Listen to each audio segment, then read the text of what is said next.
Saudaraku, boleh percaya, boleh tidak, saya dulu tinggal di kampung, namanya South Garden Rock. Ada yang tahu? Karangkebon Selatan. Ya. Kemudian saya jadi pendeta di tempatnya Pak Mayanto. Ya. Kemudian Pak Adi panggil saya untuk khotbah 1 bulan di Amerika. Nah, di situ saya dompleng mendaftar sekolah di Fuller Theological Seminary. Akhirnya saya berangkat ke Amerika dengan uang $65. Nah, saya pergi ke seminari Fuller sana, datang, terus saya mau daftar. Ya. Dia bilang gini, daftar 1 kelas. Waktu itu saya masih ingat kelasnya itu Foundation of Church Growth. Profesornya namanya Peter Wagner. Nah, saya sampai sana, dia bilang begini, saya mau daftar, namanya sudah didaftarkan Pak Adi, saya sekolah di sana. Dia bilang gini, $500. Nah, saya terus ngomong gini, for what? Bayar uang sekolah. Terus saya tanya gini, is this seminary? Yes, seminary. It's not free. No, nothing free. Yeah. Karena apa? Waktu saya di Ungaran, kita buka sekolah Alkitab, semuanya free of charge.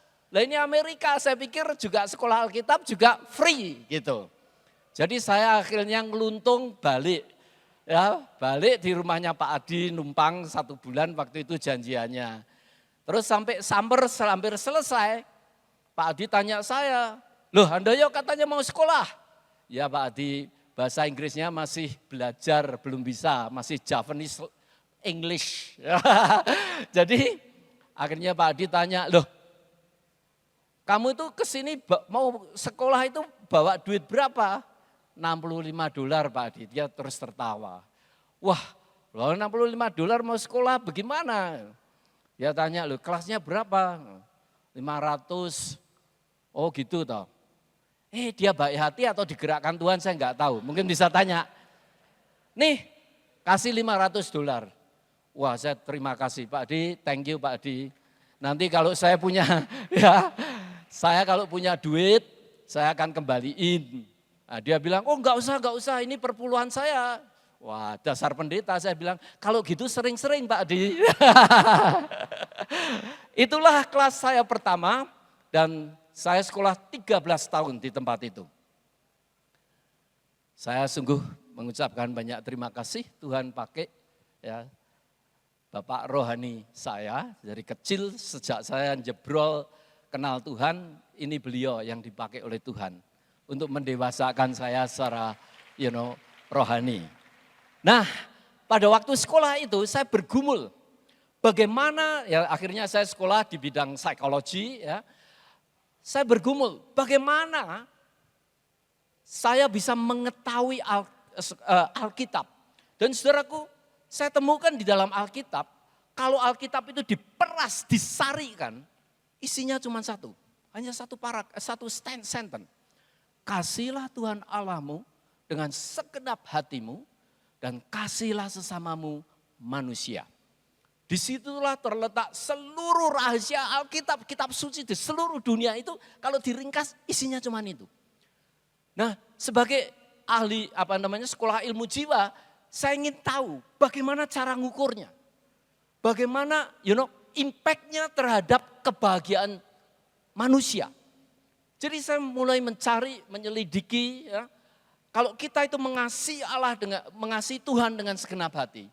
Kemudian juga mengasihi diri sendiri, kita juga mengasihi sesama, kira-kira dampaknya terhadap kebahagiaan apa? Dan itulah riset saya yang terakhir kemarin ini, ya sudah publish di Amerika.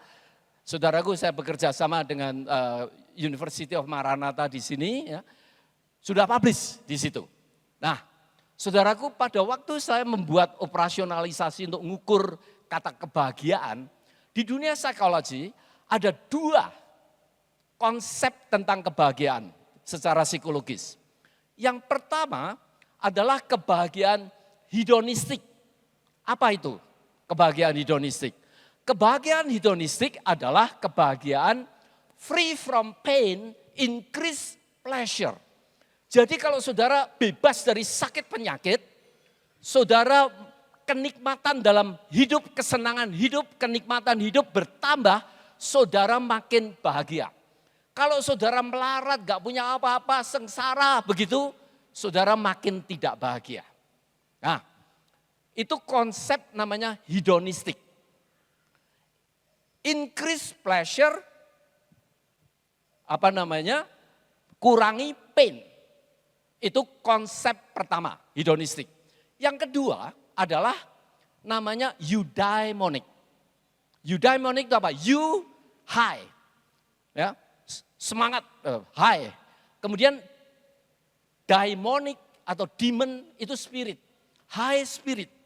Jadi kalau saudara itu bisa memiliki high spirit, human potentialnya makin naik, Anda bisa menjadi produktif di dalam hidup ini, maka saudara memiliki kebahagiaan yang lebih tinggi daripada manusia yang tidak bisa mengekspresikan human potentialnya. Kalau di dalam Kristen, kalau saudara dipanggil Tuhan, saudara menjadi produktif, menjadi terang, dan bisa menjadi berkat bagi banyak orang, dan saudara yakin saudara punya panggilan yang kuat di dalam Tuhan, maka saudara makin bahagia berdasarkan definisi eudaimonic, high spirit. Ya, saya ukur dan sebagainya. Salah satu penemuan, saya bisa mengatakan apakah saudara bahagia atau tidak dengan satu pertanyaan saja. Ya. Berapa rohani hidupmu itu? Salah satu penemuannya. Semakin dia mengatakan saya sangat rohani, biasanya dia juga mengatakan saya sangat bahagia. Itu salah satu penemuan. Ya, dalam riset misalnya akulturasi atau budaya, saya bisa menanyakan bahasa apa yang Anda bicara, yang fasih. Di situ biasanya saudara juga mengenal budaya setempat. Nah, dalam kebahagiaan juga begitu. Untuk orang Indonesia, one question. How spiritual are you? How religious are you? Semakin saudara makin religious, makin rohani, makin bahagia. Itu definisi eudaimonic dan juga hedonistic. Free from pain, increase pleasure. Atau human potential, self-actualization. Saudara makin bahagia, ada dua konsep. Nah, kemudian sesudah saya publish dan sebagainya, saya selama 1-2 tahun, tepatnya mungkin beberapa bulan ini, saya ingin melihat apa konsep kebahagiaan di dalam Alkitab. Mari kita buka bersama-sama. Matius pasal 5, mulai ayat yang pertama. Matius pasal 5, mulai ayat yang pertama, dikatakan demikian. Ketika Yesus melihat orang banyak itu, naiklah ia ke atas bukit, dan setelah ia duduk, datanglah murid-muridnya kepadanya.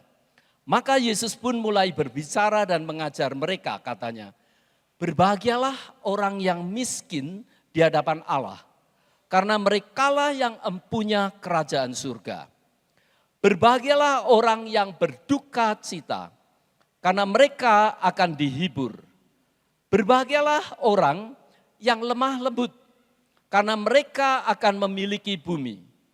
Berbahagialah orang yang lapar dan haus akan kebenaran, karena mereka akan dipuaskan. Berbahagialah orang yang murah hatinya, karena mereka akan beroleh kemurahan. Berbahagialah orang yang suci hatinya, karena mereka akan melihat Allah. Berbahagialah orang yang membawa damai, karena mereka akan disebut anak-anak Allah. Berbahagialah orang yang dianiaya oleh sebab kebenaran, karena merekalah yang empunya kerajaan surga. Berbahagialah kamu, jika karena aku, kamu dicela dan dianiaya, dan kepadamu difitnahkan segala yang jahat. Bersukacitalah dan bergembiralah, karena upahmu besar di surga. Sebab demikian juga telah dianiaya nabi-nabi yang sebelum kamu. Saudara, kalau saudara baca ayat-ayat ini, bahkan ini merupakan khotbah di bukit adalah manifesto daripada kekristenan, inti kekristenan. Ya, ada di dalam ayat-ayat ini, khotbah Yesus di bukit. Dimulai dengan ayat kata berbahagia. Kemudian dikasih resepnya, dikasih detailnya. Bagaimana supaya kita ini bisa hidup berbahagia. Yang pertama, saya tidak pernah ngambil Greek, ya, Yunani, tapi saya nyontek dari kitab Concordant, ya, Strong Concordant. Ada kata berbahagia di situ. Ya. Kata yang dipakai adalah makarios. Kata ini itu biasanya dipakai untuk menyebutkan bukan kebahagiaan manusiawi lagi. Ini kebahagiaan ilahi. Jadi kebahagiaan surgawi yang turun ke dunia. Anda hidup di dunia ini, tetapi kita bisa merasakan kebahagiaan surgawi. Nah, kemudian saya cari definisinya, apa itu makarios. Nih, Strong Concordant berkata demikian. Makarios or blessed describe a believer in enviable or fortunate position from receiving God provision or God favor. Jadi yang pertama, makarios menggambarkan seorang yang menerima favor Tuhan, menerima anugerah Tuhan. Jadi dari sana dia menerima anugerah Tuhan. Kemudian dilanjutkan di sini, ya, dikatakan receiving God's favor or provision which literally extend atau make long large his grace benefit. Dengan kata lain, makarios, saudara akan mengalami kebahagiaan-kebahagiaan ilahi. Bila kita merasa bahwa semua yang saudara miliki ini di dalam hidup ini, itu semua adalah anugerah Tuhan. Kemudian bukan hanya itu, saudara extend, saudara menyalurkan. Bukan hanya ambil untuk diri sendiri, mampet di situ seperti laut mati, saudara tidak akan mengalami kebahagiaan makarios. Sampai saudara extend itu ke orang lain. Disitulah saudara menjadi pipa dan pada waktu saudara dialiri anugerah Tuhan di dalam hidup ini disalurkan. Disitulah saudara menemukan kebahagiaan ilahi. Amin. That's amazing. Dan itu sangat berbeda. Saudara lihat definisi psikologi mengatakan kebahagiaan eudaimonic. Kebahagiaan tentang human potential, egocentric, kebahagiaan hedonistik, free from pain, increase pleasure. Itu semua me. Makarios lebih daripada itu. Kemudian dikasih resep, saudara. Saudara bisa lihat, saudaraku, di dalam ayat yang ketiga. Matius 5 ayat yang ketiga. Berbahagialah orang yang miskin di hadapan Allah. Karena merekalah yang empunya kerajaan surga. Resep pertama, supaya saudara bisa menerima makarios. Miskin di hadapan Tuhan. Saudaraku, saya pernah hidup miskin. Ya, enggak enak. Enggak percaya coba ODW. Enggak enak, saudara. Saya lahir di satu keluarga, papi saya 2 SD, mami saya 4 SD. Anaknya karena filsafat, kita pada waktu itu banyak anak, banyak rezeki.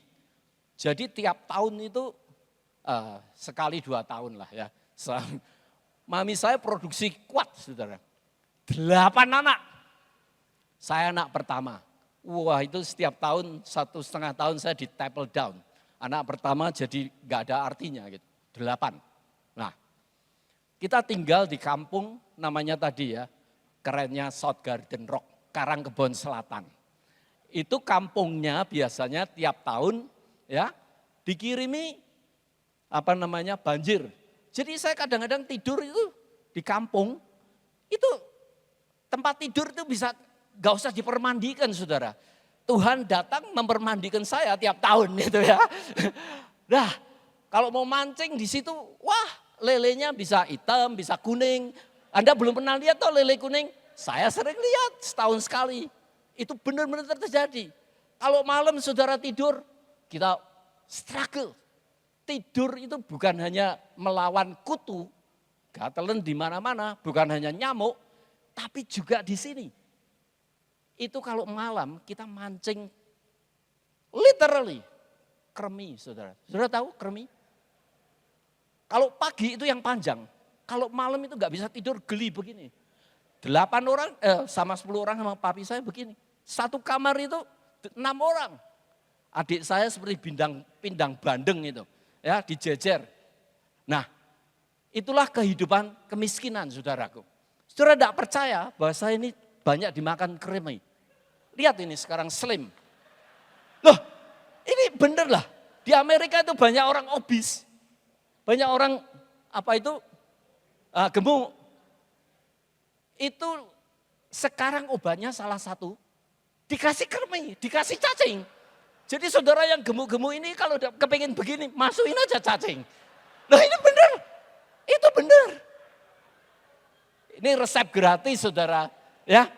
Nah, saudara tahu, saya itu kalau sikat gigi, di keluarga kami sikat giginya itu cuma satu. Jadi kalau saya tinggal di rumah Pak Adi, saya ambil sikat giginya Pak Adi untuk sikat gigi saya, ya minta maaf Pak Adi. Karena itu sudah kebiasaan dari kecil. Ya, itu saya gak tahu. But gak enak saudara, orang miskin. Helpless, tergantung orang lain.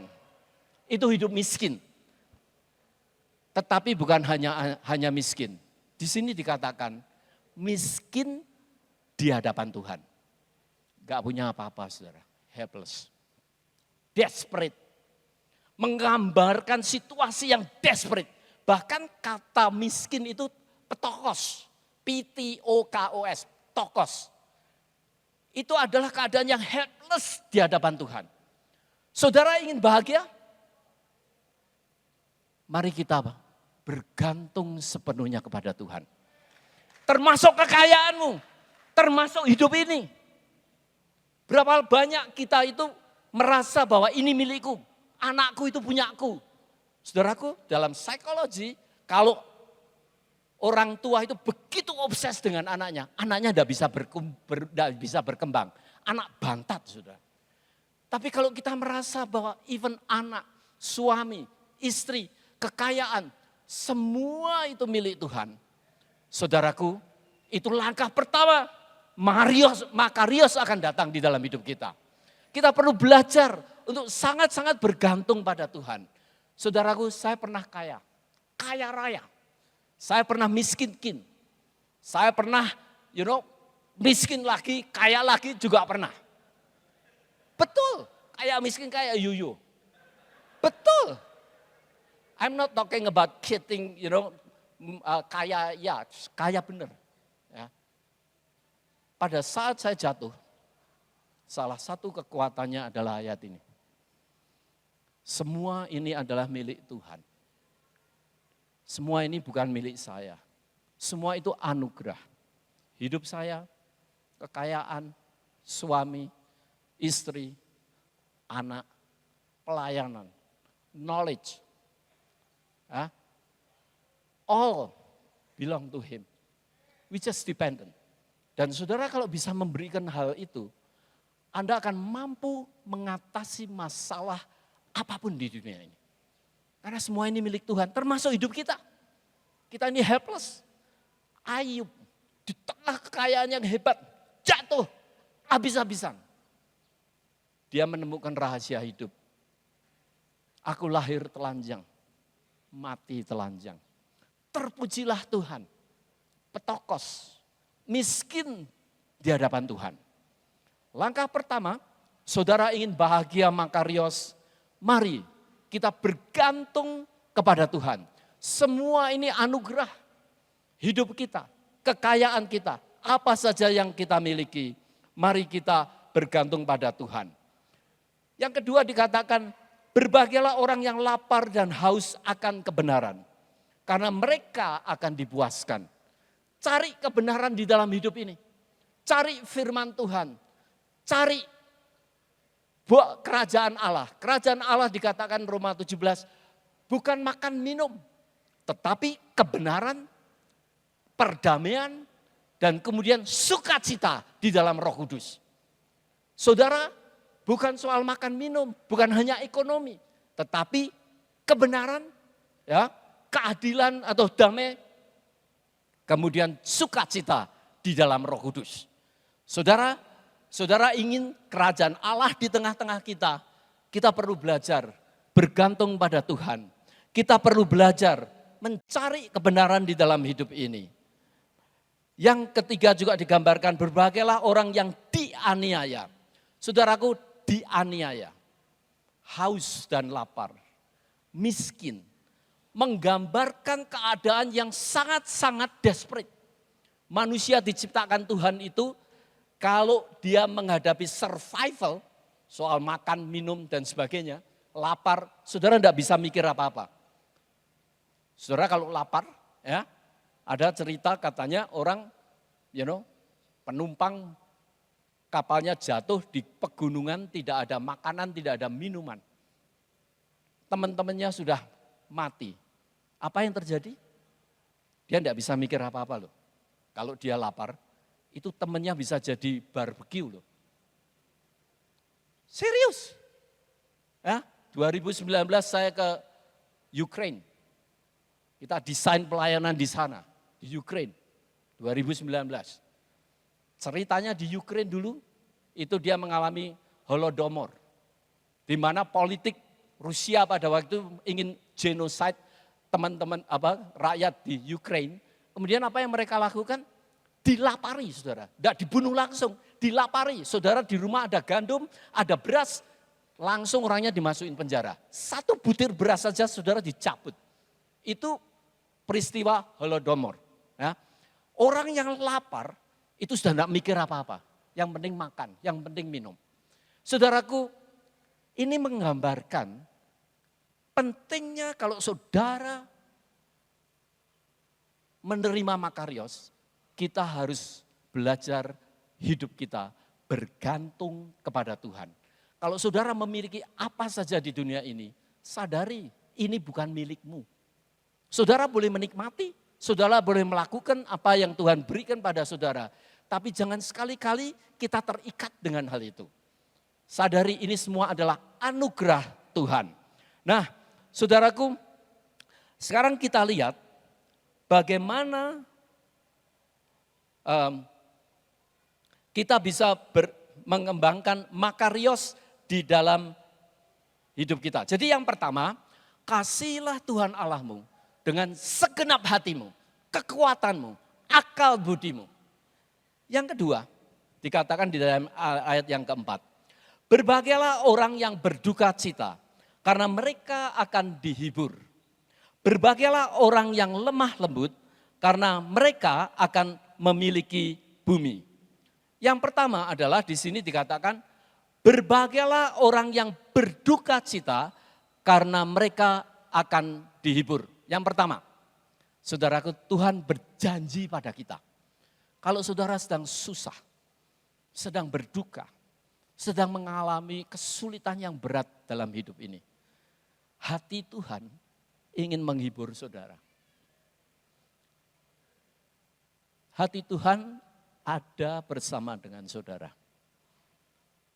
Dengan kata lain, kita perlu caring. Kita perlu mengasihi diri sendiri. Kita perlu memelihara. Pada waktu sedih, Tuhan tuh ingin menghibur. Kalau pada waktu saudara sengsara, Tuhan ingin menolong saudara. Berapa banyak di antara saudara, pada waktu kita melakukan kesalahan, pada waktu saudara dalam keadaan terpuruk, berapa banyak instead of memberikan penghiburan pada diri sendiri, saudara malah menyalahkan diri sendiri. Saudara tidak bisa mengampuni diri sendiri. Waktu saudara mengingat-ingat pada masa lalu saudara, waktu saudara menempeleng anak saudara, kemudian saudara menyesal. Berapa banyak yang di antara kita ganti daripada memikirkan bagaimana bisa mengubah lebih baik. Kita hanya menyesali diri sendiri. Berapa banyak di antara kita yang mukul pasangan kita. Sesudah itu kita menyesal. Kemudian kita blaming diri sendiri. Menyalahkan, malu dan sebagainya. Saya baru saja sebelum ke Indonesia, saya ada konferensi di San Francisco. Psikolog-psikolog di San Francisco. Saya present my research ya di sana. Nah, salah satu teman dari Stanford University. Di sana dia punya lab khusus karena lab itu berhubungan dengan kunci rahasia kebahagiaan.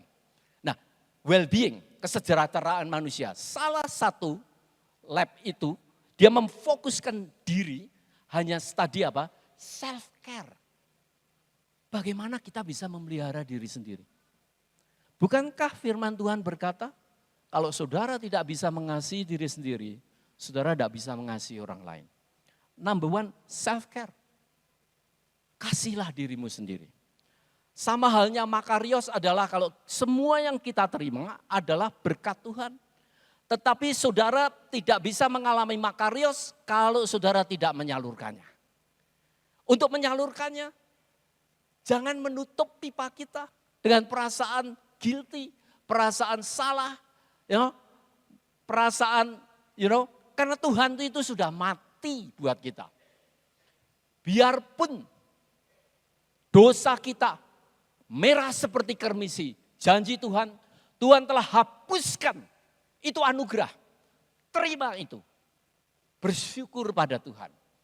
Kemudian lakukan yang lebih baik dari hari kemarin. Saudaraku, langkah kedua, kita perlu membersihkan pipa kita ini.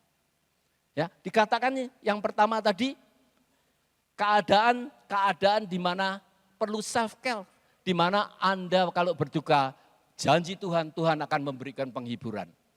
Langkah kedua, bukan hanya memberikan atau mengembangkan kemampuan untuk menghibur, tetapi juga di dalam ayat yang ke-4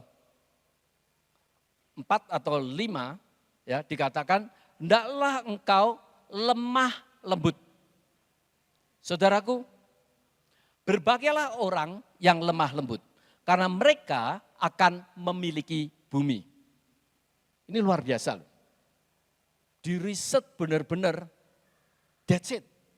Orang yang mampu lemah lembut, dia akan menguasai bumi. Apa betul? Apa itu kata lemah lembut? Lemah lembut itu orang yang tidak pernah marah, tapi juga orang yang bukan marah-marah terus. Tetapi titik tengah antara tidak pernah marah dengan marah-marah terus. Jadi dia itu kalau marah tepat pada waktunya. Di dalam filsafat Aristoteles misalnya, itu juga digambarkan keadaan seperti kuda liar yang sudah dijinakkan. Nah, manusia itu sebetulnya pertumbuhan manusia secara kejiwaan itu tergantung apakah manusianya itu bisa menjinakkan reptile brain, animal brain. Otak bawah itu animal brain, seperti makan, minum, nafsu, macam-macam, kadang tidak bisa dikontrol. Nah, otak atas atau prefrontal lobe ini berkembang itu hanya paling tinggi hanya manusia. Tidak percaya misalnya, ya itu yang punya ide, dia bisa anticipate sebelum melakukan tindakan, dia bisa mikir akibat dan konsekuensinya sebelum bertindak. Nah, manusia yang dewasa adalah manusia yang bukan dikuasai oleh reptile brain-nya, tetapi dikuasai oleh high brain, otak atasnya. Saudara tidak percaya sekarang begini, chihuahuamu, tahu ya chihuahua? Itu loh anjing yang kecil, chihuahua, sakit perut. Coba minta sama chihuahua, let's pray. Ayo doa chihuahua. Gak iso saudara. Kenapa? Gak punya prefrontal lobe. Dia tidak bisa bayangkan ada Tuhan, tidak bisa. Tapi manusia bisa. Nah, untuk mencapai ini, untuk reptile brain supaya in between ini, adalah apa? Self control. Is the key dalam hidup ini. Saudara kalau bisa menguasai diri, Anda menguasai bumi. Soft skill, EQ, itu semua menggambarkan self control.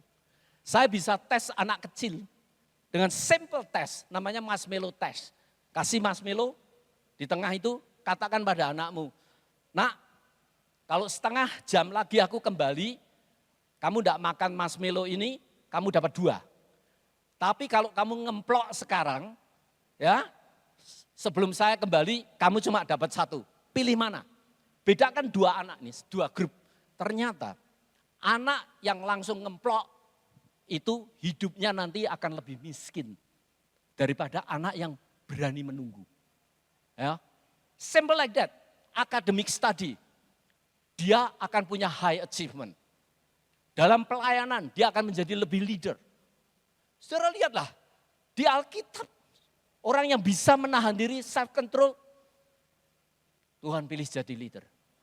Satu kali, Gideon perang, 10.000 manusia, apa dia punya ribuan. Midian laksa, 1.000 dengan laksa, dia sampai sembahyang sama Tuhan. Tuhan, gimana bisa mengalahkan orang banyak begitu? Malah Tuhan bilang gini, enggak perlu ribuan, saya butuh 300 saja. Hah? Ini dia punya problem lagi. Milihnya gimana? Leadership selection. Itu sampai kalau ilmu psikologi itu namanya IO, Industrial Organizational Psychology. Di university saya ada jurusan itu. Hanya salah satu belajar skill untuk milih leader. Gak gampang saudara. Milih leader gak gampang. Terus apa yang Tuhan lakukan? Gideon punya masalah sekarang. Tuhan cara milihnya bagaimana? Dia sampai tanya Tuhan. Wes gampang. Ini prajurit-prajurit ribuan yang sedang lapar, haus ini. Suruh pergi ke sungai sana. Lihat air. Ya lari-lari, kamu lihat nanti. Yang ngokop langsung. Gitu ya. Tendang saja. Mereka yang ambil tangan. Cium ini. Pilih jadi leader. Leadership selection. Bedanya yang ngokop dengan pakai tangan apa? Self control. Self control. Makarios. Menurut semua ini anugerah Tuhan. Salurkan. Pipanya perlu diregulasi. Kemampuan meregulasi hidup ini itu menentukan seberapa besar Anda akan mengalami quality daripada makarios. Self control. Anda boleh lihat di budaya mana saja. Self control, delay gratification is a key. Menahan diri, menahan nafsu, menahan kedagingan. Penting. Makanya kita diajar untuk puasa. Kita diajar untuk memberi. Self control. Kita juga diajar untuk nagih utang. Ya, karena semua ini milik Tuhan, kita dipercayai. Kalau orangnya misalnya milik Tuhan mau diambil, ya jangan terus ya wes lah karena kita orang Kristen. Mintai tanggung jawab. Itu semua kita perlu self control. Memilih yang baik dari yang buruk. Memberikan tindakan yang bertanggung jawab dan tidak tanggung jawab. Delay gratification, self control. Lemah lembut. Saudaraku, kita harus belajar menghibur diri sendiri. Belajar untuk self regulation, menguasai diri. Ayat yang kelima. Tadi. Kemudian dikatakan di dalam ayat yang ke-8, berbahagialah orang yang suci hatinya. Karena mereka akan melihat Allah. Kita perlu membersihkan hidup ini. Transparan di hadapan Tuhan. Kudus di hadapan Tuhan. Semua berbicara tentang pipa ini, saluran ini. Supaya makarios, supaya karunia Tuhan, gift Tuhan bisa disalurkan, pipanya harus dibersihkan. Pipanya harus dikoroi. Pipanya harus regulasi.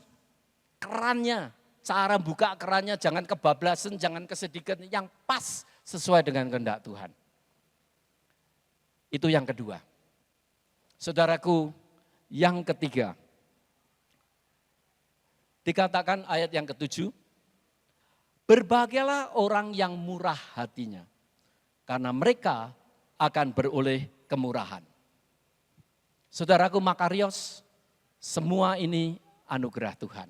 Hidup miskin di hadapan Tuhan, berserah, hidup ini semua adalah pemberian Tuhan. Kita helpless di hadapan Tuhan. Kita tidak berdaya, kita bergantung pada Tuhan. Kita belajar untuk self-care, mengasihi diri sendiri. Belajar untuk meregulasi nafsu-nafsu kita. Kemampuan mengendalikan diri.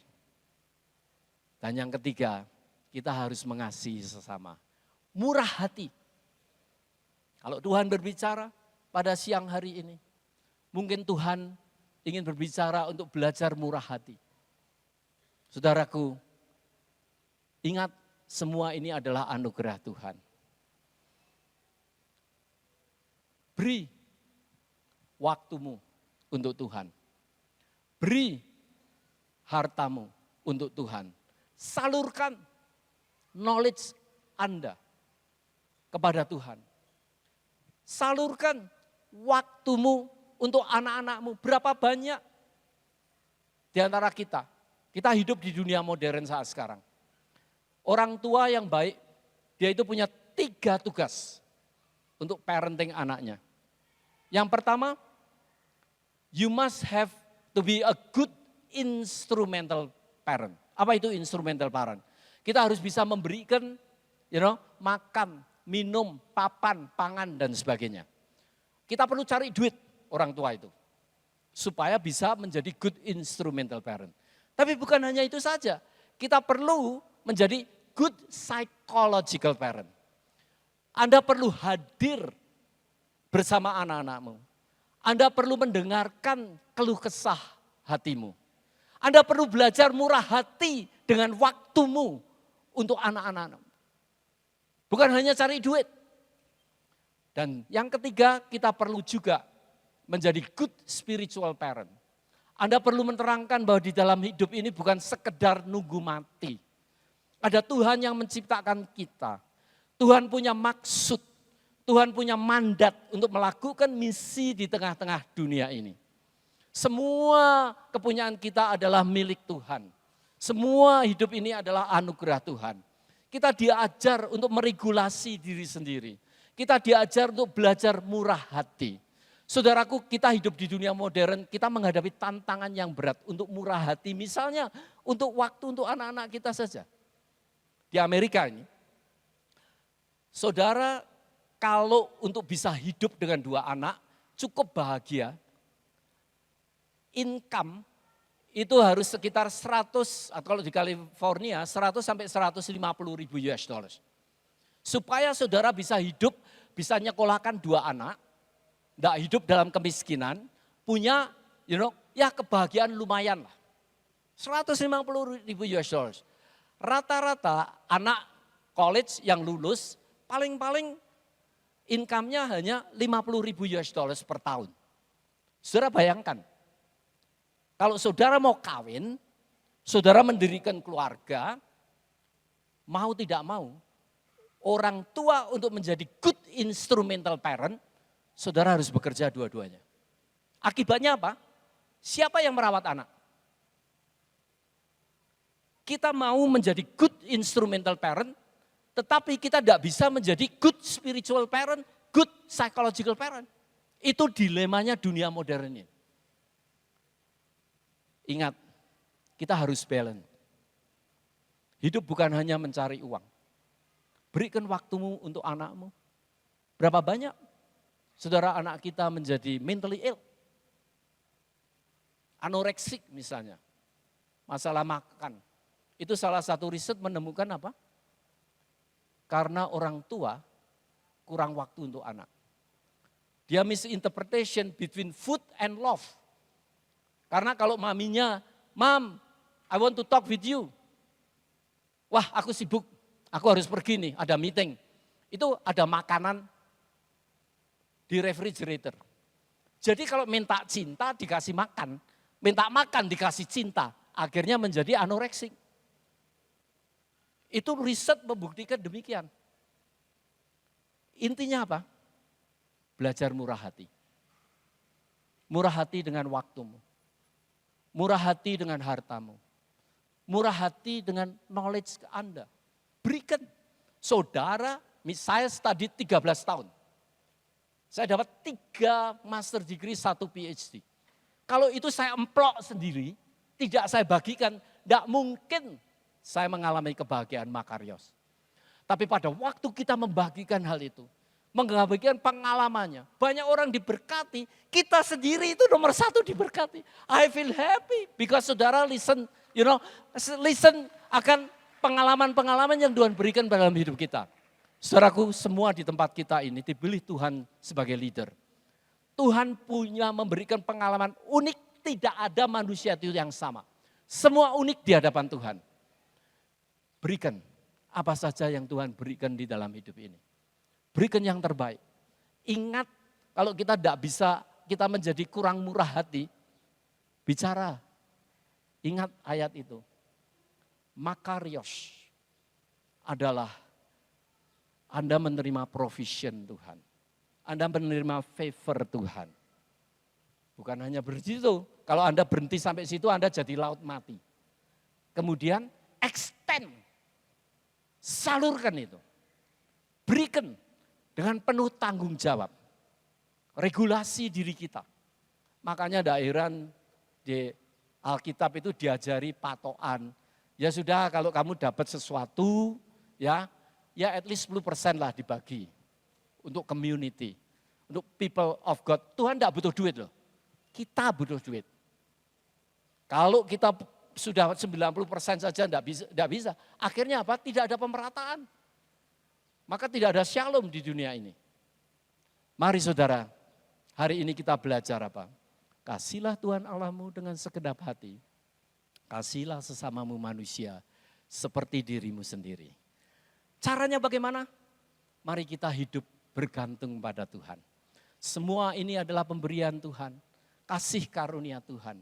Bukan hanya berhenti di situ, belajar mengatur diri, belajar meregulasi diri, hidup kudus di hadapan Tuhan. Supaya pipa kita ini bersih, sehingga mudah menjadi saluran. Dan kemudian mari kita bersama-sama belajar melayani sesama kita, belajar murah hati sampai nanti Tuhan datang yang kedua kali. Everybody say amin. Tuhan memberkati. Mari kita bangkit berdiri.